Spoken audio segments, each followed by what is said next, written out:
Allah dengan Nabi Muhammad zat dengan sifat. Zat ba Allah, sifat ba Nabi. Nya iman urang pegah-pegah menan kibat. Saya tanya ngile, apa makna zat Allah, sifat Nabi, sifat Tuhan kai ciri kenapa? Mesti yang pegah dung tengku pegah. Nya lepas tanya le. Nya pegah le urang pegah lain dah la yub-yubnya.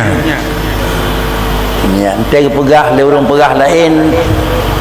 Menyo gepuhum paling-paling tutunyan baik takaran.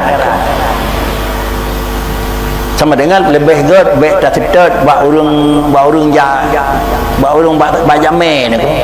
Dapat isa pobri ye le ni ko. Hai memang urang me salah cik, tapi dapat isa pobri le. Menyo dapat isa urang me na 20 draw kira-kira salah tu berita pobri sabok sangat ni ko. Salah kerana bahkan madu-madu senang roja ke salah ni bukan.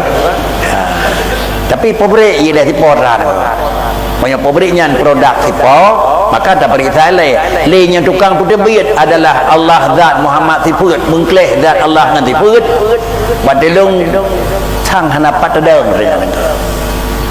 Tetapi mungkin saja Allah zat Muhammad sifat kena pegah Allah zat Muhammad asar sifat. Mungkin saja.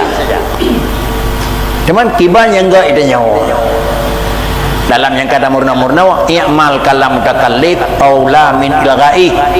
Selama napak petanggung tak petanggung dengku. Terus kecuali napak petanggung le ni.